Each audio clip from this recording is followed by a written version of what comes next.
O princípio da existência e a origem do Criador. Nunca foi fácil provar uma tese, por mais sensata que possa ser a teoria.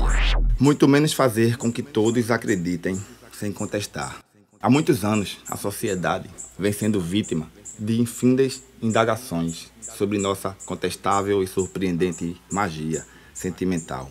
E todos nós, de alguma forma, desejamos, mais do que nunca, descobrir a real verdade de tudo e nos libertar das dúvidas que há tempos nos aprisionam em nossos próprios mundos individuais.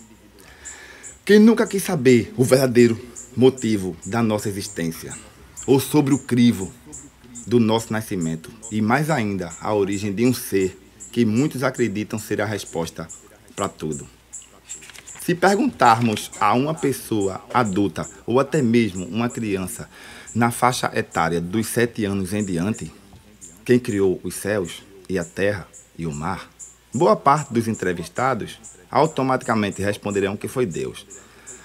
Mas se perguntarmos como foi que Deus passou a existir, certamente dirão que não fazem a mínima ideia, ou então que ele sempre existiu. Dificilmente darão uma resposta coerente sobre o assunto. Porém, como ter certeza de uma coisa que no momento só é possível provar teoricamente? Apenas um raciocínio lógico seria capaz de se aproximar um pouco de nossas incredulidades.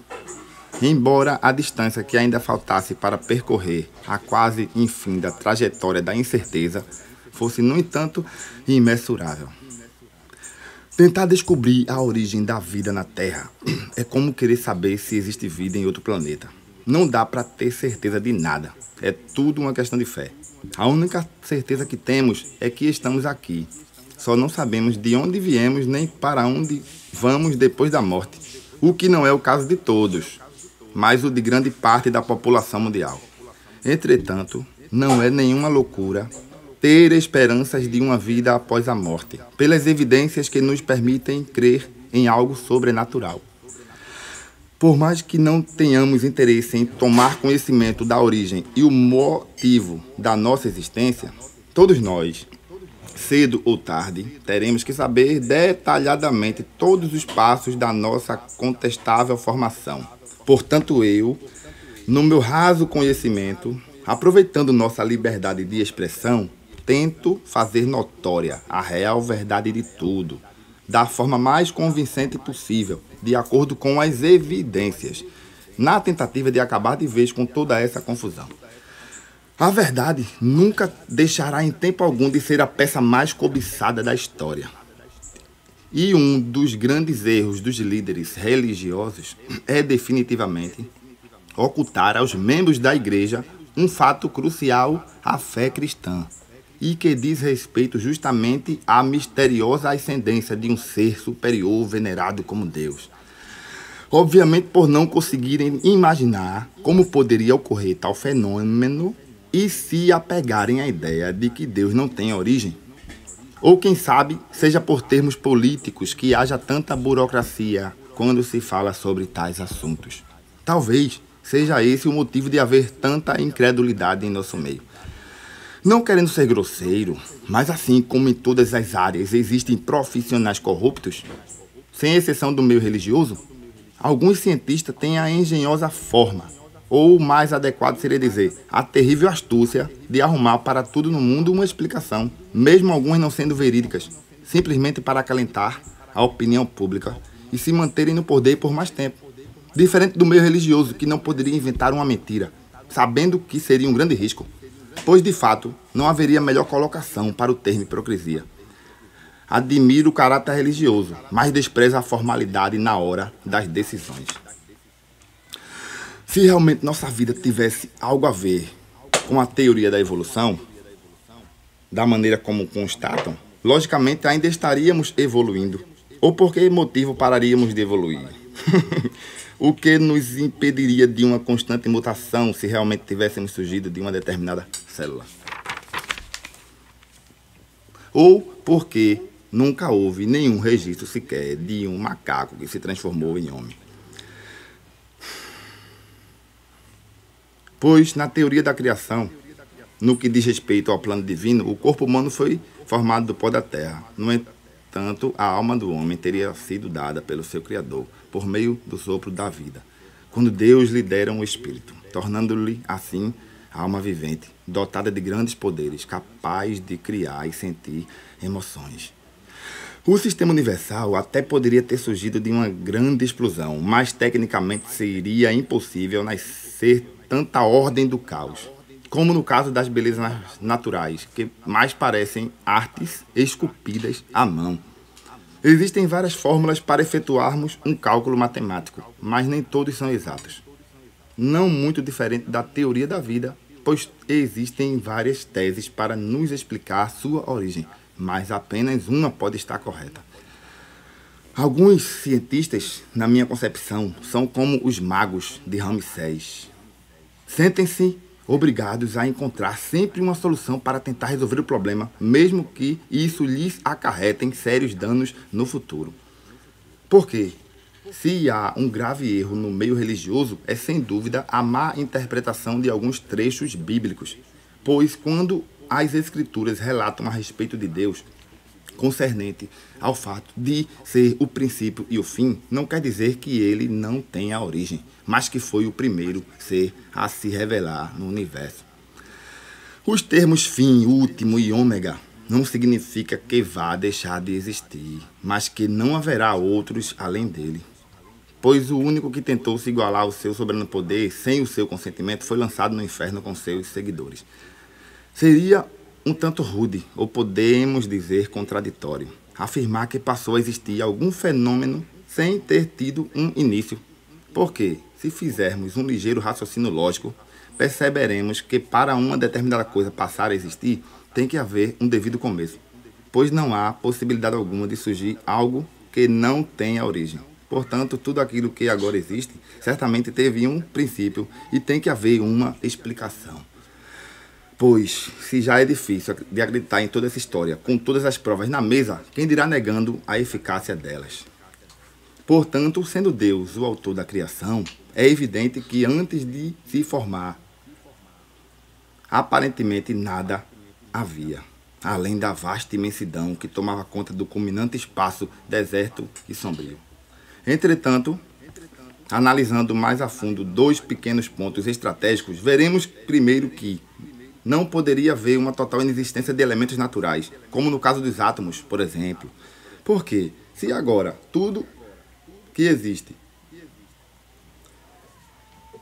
que se entende por realidade, é elementar que sempre tenha existido no universo alguma forma de vida, como átomos desintegrados, por exemplo.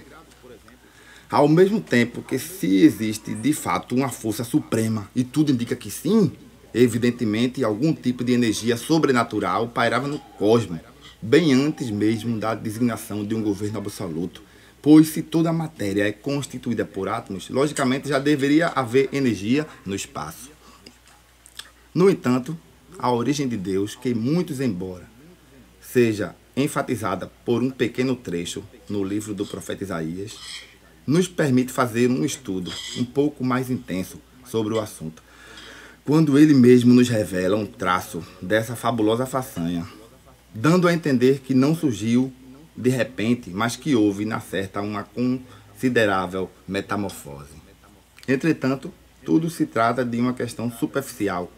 Nada é, na verdade, o que se vê, ou pelo menos não precisa ser do mesmo jeito, o que poderíamos definir como um fato relativamente ilusório, ou diremos superficial. O elemento tanto pode ser tangível como inapalpável, preto ou branco, carne ou metal. Observemos que a mulher de Ló passou simultaneamente de corpo humano a estátua de sal. Do ponto de vista técnico, é inadmissível que algo tenha subitamente surgido do nada e feito tudo. Pois quando ele mesmo nos revela que antes dele Deus nenhum se formou e depois nenhum outro haverá, nota-se a partir desse ponto que houve a princípio uma relevante mutação no decorrer do tempo, porque para que houvesse essa formação no universo, seria necessário numa determinada conexão, ligando uma coisa à outra, e assim ter dado origem a algo superior, e dessa forma que tudo interage na natureza. Ou poderia alguém ter simplesmente despertado de um sono profundo, como talvez muitos possam imaginar, e BUM! Ter projetado todo o sistema solar, que hoje conhecemos por universo. E até mesmo o próprio universo tem uma história. Nada pode surgir de repente sem que haja uma explicação, um começo. Evidentemente, para que se formasse algo desse tipo, a ponto de reger o universo, teria que haver, no mínimo, uma forte ligação entre as energias cósmicas. Haja vista que se agora, para ocorrer qualquer fenômeno natural, é necessário haver um conjunto de elementos, então por que no princípio de tudo teria que ser diferente? As coisas não podem simplesmente surgir do nada. Deve haver uma explicação. Observe que ele se formou, não despertou, não apareceu de repente. Embora, depois de formado, dominar a matéria na palma da mão. E até onde sabemos, ele não age individualmente, o que nos leva a imaginar que deveria existir mais de um tipo de energia pairando no espaço, para que houvesse, de fato, toda essa diversidade de elementos naturais. E, com uma unificação sobrenatural, tivesse se formado a pessoa de quem tanto ouvimos falar. Pois, mesmo que não tivesse havido mais de uma forma existente, mais de uma força existente, o que não é muito provável, a menos que a única residente tivesse se dividido em partes. Contudo, tem que ter havido, no mínimo, uma forte ligação cósmica para que ocorresse todo esse inescrutável fenômeno sobrenatural. Daí em diante, ter feito tudo quanto quis da maneira como achou melhor. E, embora pareça não haver sentido algum, essa é a única forma possível de provar a existência de um ser cujo potencial excede todos os limites da imaginação.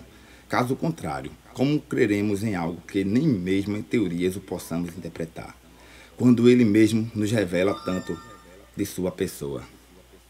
Como acreditar em alguém que não tem nenhuma história, um princípio, um começo qualquer?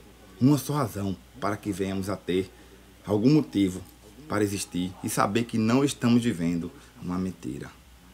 A fé, nesse caso, é um tanto evasiva, pois uma coisa é acreditar em Deus como origem de tudo e daí ter esperanças futuras, e outra é crer numa coisa que não temos a mínima ideia de como surgiu. E em todo caso, segundo o que se segue, bastou simplesmente que houvesse um acontecimento eventual para que passasse a existir um novo e sublime sistema de governo, que regesse não apenas a si próprio, como também a toda a sua criação.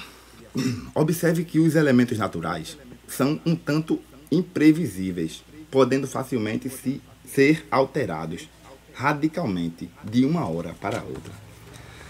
A poluição do ar, por exemplo, é difícil de ser estudada, porque alguns poluentes são lançados na atmosfera em quantidade muito pequena.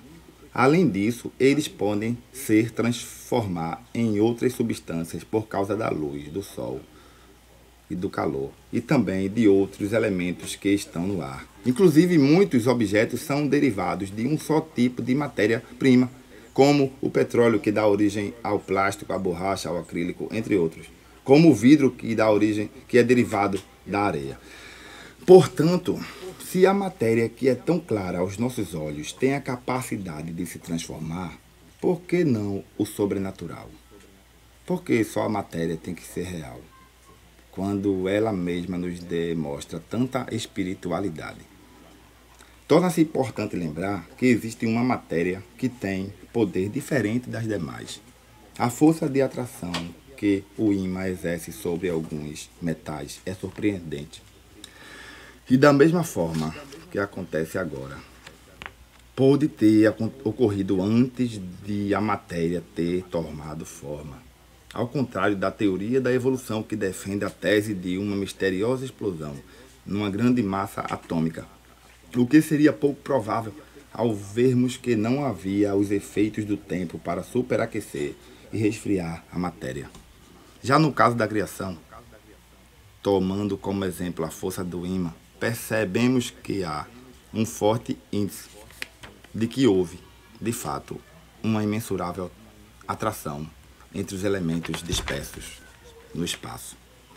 Pois, se agora temos em mãos o poder magnético de uma matéria, que é única entre as demais, possivelmente sua inerente composição pairava no vasto campo sombrio do universo, reforçando ainda mais a ideia de que pôde ter ocorrido no princípio uma conexão entre as energias flutuantes. Sendo assim, podemos presumir que Deus, o grande e majestoso ser, venerado por todos em todo o mundo, é proveniente de um relevante fenômeno sobrenatural e por obra de um fantástico e colossal acontecimento fortuito. Logo, não há muito o que se dizer, pois sendo Deus o grande dominador, é óbvio que ele tem o poder de fazer tudo quanto imaginar. Até porque, se toda a matéria é constituída por átomos, e o átomo, até onde sabemos, é a menor partícula da matéria, e se há uma coisa que elas têm em comum, como os elétrons que circulam em seus interiores, os prótons e nêutrons nele existentes, a única coisa que os difere é a película atômica, o que vem a ser a parte posterior dos átomos, podendo assim serem alterados prodigiosamente da água para o vinho. E se foi possível Jesus ter feito esse milagre, então é possível explicá-lo também. Observemos que a diferença de um átomo para o outro não é apenas a parte exterior, mas a interior também, tanto na sua organização como na quantidade de elétrons, o que é cientificamente comprovado. Sendo assim, a transformação de uma matéria começa de dentro para fora, pois a partir do momento em que uma determinada matéria é transformada noutra, teoricamente, sua organização interior não é mais a mesma. Mas o que nos chama a atenção ainda mais é a passagem de Moisés no Egito, quando seu cajado foi transformado em serpente. E logo depois ter voltado à sua forma original. Não apenas houve uma metamorfose atômica, como também se fez necessária a presença de uma alma vivente para dar vida ao animal, que há pouco tempo era um pedaço de madeira. O que para um Deus seria como nada, se comparado ao seu magnífico poder. Pois se o homem, em sua limitação, conseguiu fazer coisas surpreendentemente brilhantes, tanto na genética como na eletrônica, que mesmo contemplando chegamos a perguntar como pode ser possível, de tão incrível e impressionante, quanto mais um ser que desconhece a palavra limite. Quem diria que algum dia o homem fosse inventar tantas coisas extraordinárias, como a descoberta da eletricidade que dá origem a tantas máquinas importantes para o nosso dia a dia. Diante de tudo isso, como podemos não acreditar no sobrenatural, quando há tantas coisas que mais parecem mágicas? Enviar mensagens através de ondas sonoras, armazenar informações no chip e, além de tudo, extrair do bruto todo esse poder. Com certeza é surpreendente que, em meio a tantos fatos deslumbrantes, ainda temos a capacidade de duvidar da existência de uma vida além da nossa. Inclusive, uma das coisas que mais me impressionam em Deus é o fato dele não ser temido simplesmente pelo seu grande poder.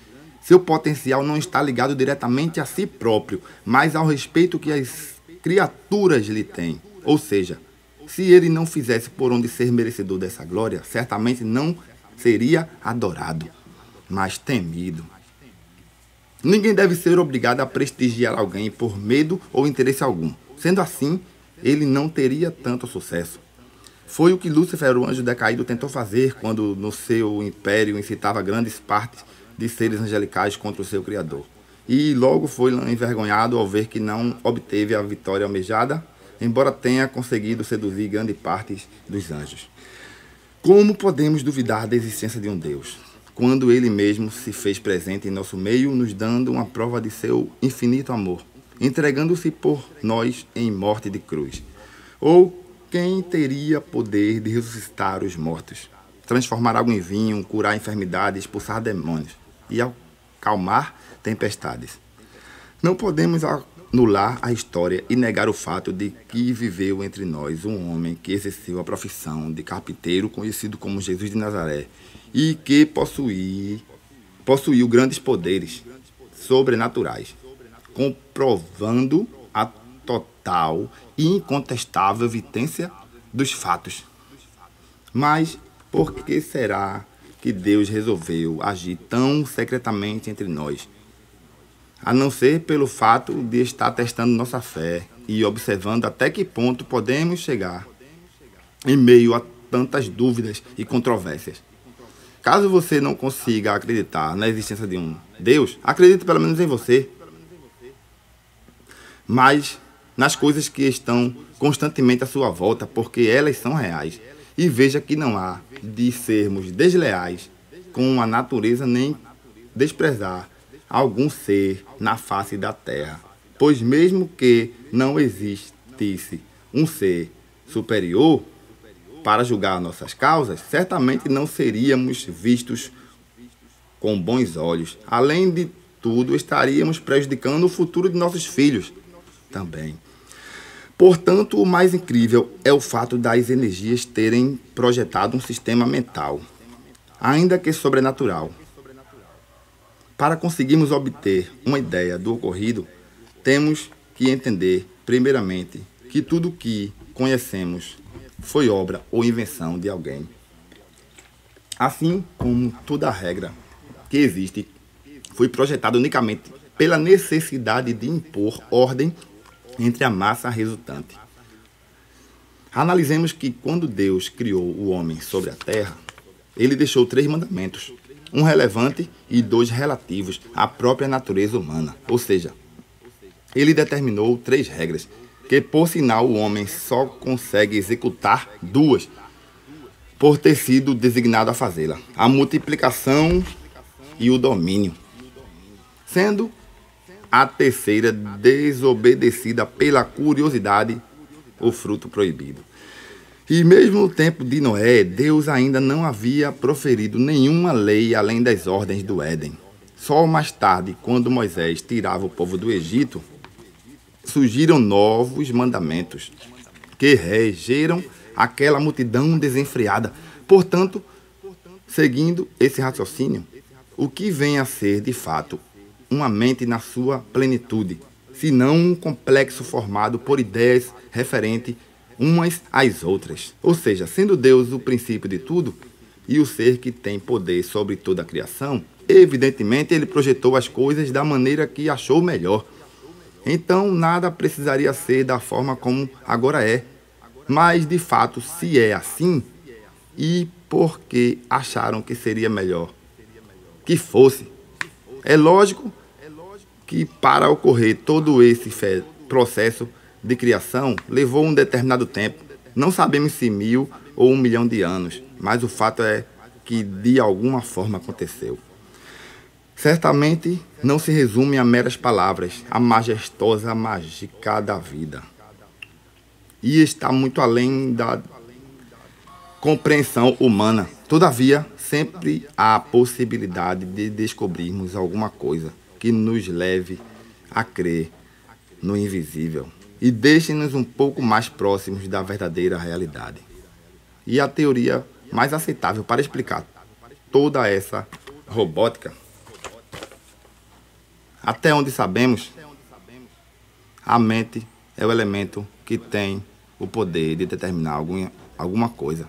Diferentemente do cérebro, que tem a eminente função de armazenar informações e enviar sinais elétricos para todo o corpo.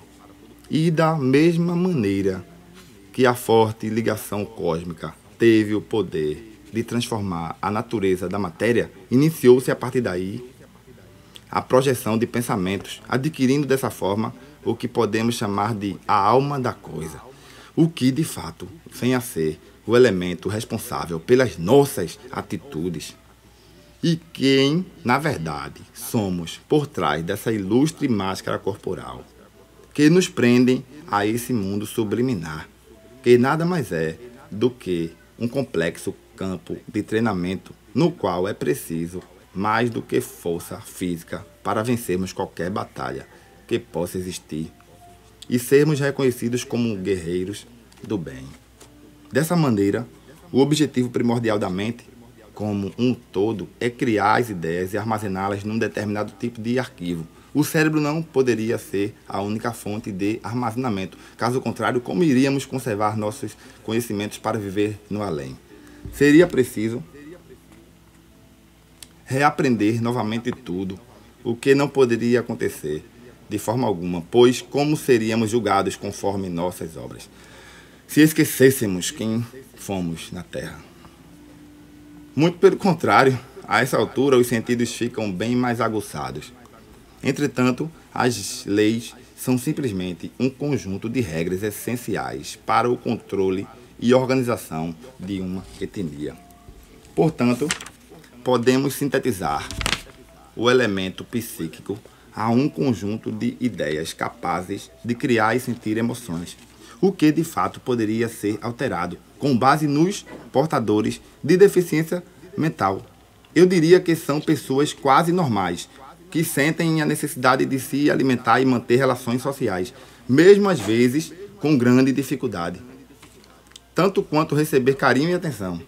Isso na expectativa de se mostrarem um pouco menos incomum que as outras pessoas do meio onde residem, o que comprova-nos a inércia da mente para algumas atividades e a disponibilidade para outras.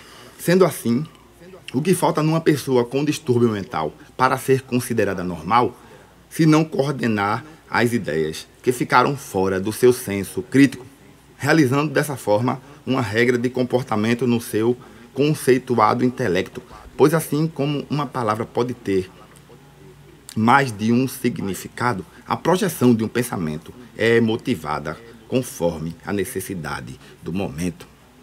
Muito mais em meio a tantos rumores ressonantes, o que vem a ser o elemento mental na sua totalidade, se não a compreensão simultânea de comandos estratégicos, capazes de raciocinar na incisão de novas ideias institucionais, o que poderíamos classificar como concordâncias das forças espirituais do espaço. Ou seja, se ainda não existe nenhuma forma de vida para ser explorada, tudo quanto for criado, daí em diante, agirá da maneira que for projetado. Podemos comparar a mente a uma máquina projetada pelo homem. A diferença é que ela não tem o poder sobrenatural da genética para sentir emoções ou formatar seus próprios pensamentos, o que distingue a capacidade humana da onipotência divina.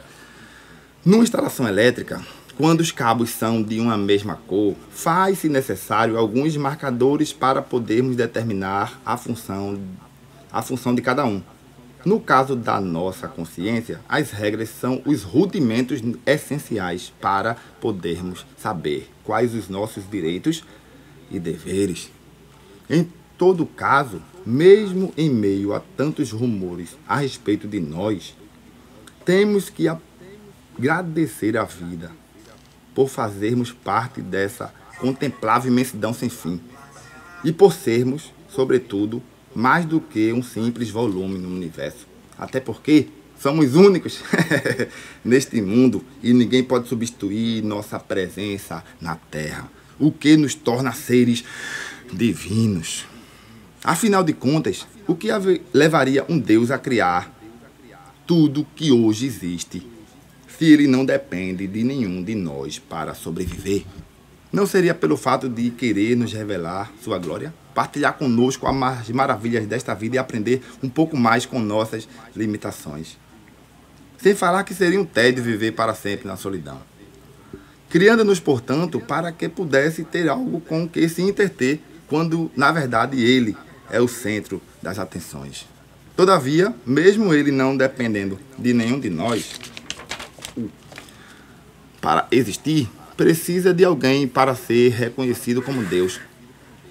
Pois que glória haveria se não houvesse ninguém para notificar? Evidentemente, Todos nós viemos a este mundo para saborear, sobretudo adorar ao nosso Criador, respeitando e pondo em prática os 6 mandamentos, que consiste em amar a Ele sobre todas as coisas e ao nosso próximo como a nós mesmos.